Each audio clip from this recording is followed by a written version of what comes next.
네, 코로나19 신규 확진자 최다 기록이 하루 만에 또 껑충 뛰어 올랐습니다. 국내 유행 이후 처음으로 3천 명을 넘었습니다. 보도국 연결합니다. 나경열 기자. 네, 오늘 발표된 코로나19 신규 확진자 수 3,273명입니다. 국내 유행 이후 처음으로 3,000명을 넘은 건데요. 어제에 이어 이틀 연속으로 국내 신규 확진자 수 최다 기록이 뒤바뀌고 있습니다.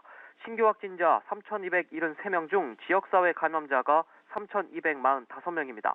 서울에서만 1,200명 넘는 확진자가 나왔고 경기에서도 1,000명이 넘는 등 수도권의 비중은 77.4%였습니다. 비중은 적지만 비수도권의 유행 규모 자체가 커졌습니다.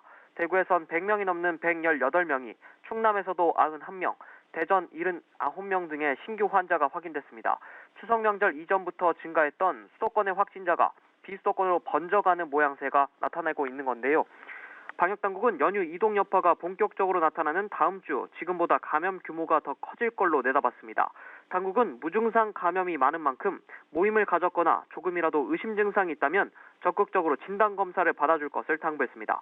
한편 현재까지 국내 누적 1차 접종자는 3,774만여 명으로 접종률은 73.5%를 기록했습니다. 2차 접종까지 마친 사람은 전체 인구의 44.8%인 2,299만여 명입니다. 네, 정부 역시 방역 관리에 비상이 걸렸습니다. 특히 확진자가 급증하면 병상 부족 등 의료 대응도 문제가 될 텐데 상황이 어떻습니까? 네, 방역 당국은 관리의 고심입니다. 당장 환자 발생이 급격하게 늘어난 부분에 대한 대책을 세우고 있는데요. 일단 정부는 연일 3,000명의 환자가 발생해도 의료 체계에는 문제가 없다는 입장입니다. 지난달부터 행정명령을 통해 전국 병상을 추가로 확보해놨기 때문인데요. 또 백신 효과죠. 최근 확진자는 급증하고 있지만 위중증 환자는 크게 줄고 있어서 의료 체계가 버티지 못할 상황은 아닙니다. 실제로 한 달 전과 비교해 위중증 병상 사용 규모는 줄었는데요.